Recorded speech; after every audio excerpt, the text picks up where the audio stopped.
Système avec Emmanuel Dutheil. On est toujours avec Stéphane Kotz, l'un des patrons de Samsung en France. Après avoir regardé le mondial à la télé, on va maintenant fouler la pelouse des principaux stades du mondial russe. Notre invité, Paul de Charnacé, patron de DLF en France. Paul de Charnacé, bonsoir.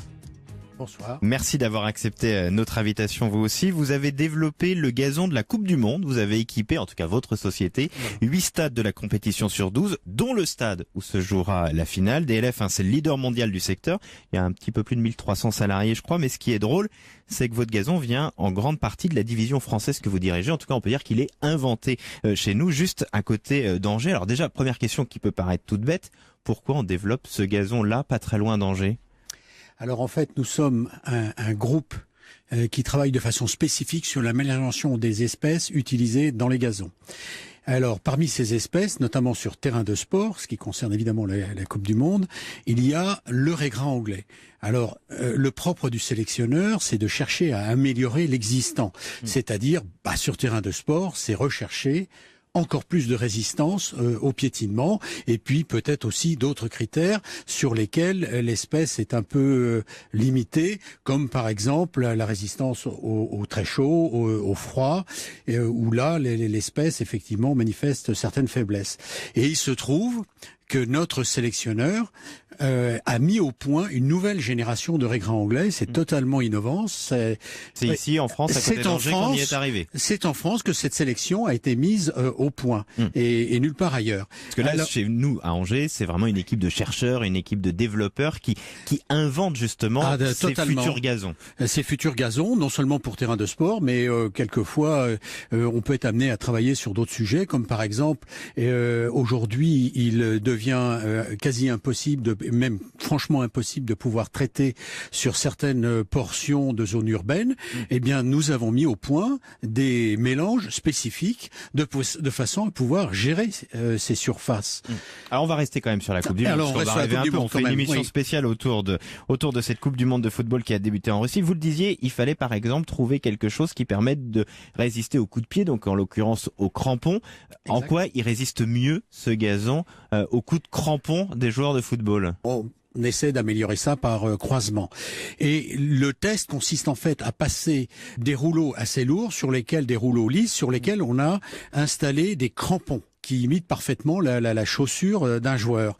Vous avez à la fois le poids, le tassement du sol. Et là, le résultat était impressionnant.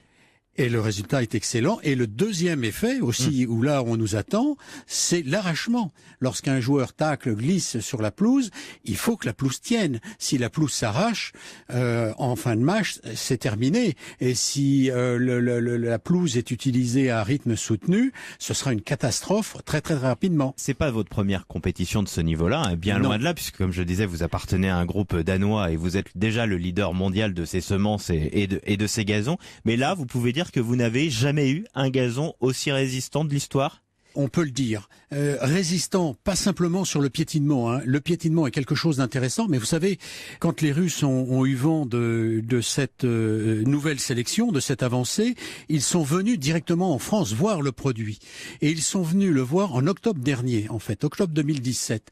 Ils sont allés sur le terrain, sur la parcelle de sélection, où nous avons des petits carrés, où nous montrons, on peut voir nos produits. Alors c'est assez drôle, parce qu'on a des centaines et des centaines de petits carrés d'un mètre carré, et on peut comparer directement des résistances au piétinement par le passage de ces outils, des histoires de couleurs. Ils ont été impressionnés par la façon dont ça pouvait résister. Alors ça leur a beaucoup plu, pas tant j'allais dire sur le piétinement, bien sûr qu'ils ont vu des résultats tout à fait satisfaisants, une avancée sur le piétinement, mais aussi il y a d'autres critères. On est quand même en Russie et il s'agissait de regarnir au mois de mars où la météo est quand même assez sélective, justement. Il fallait en plus des gazons qui, en fonction des différents stades, puisque ça se passe quasiment partout en Russie, donc la température est bien évidemment très différente à l'est de l'ouest. Et il fallait donc des gazons différents qui répondent à des conditions climatiques différentes pour chacun des 8 stades sur les 12 que vous avez équipés.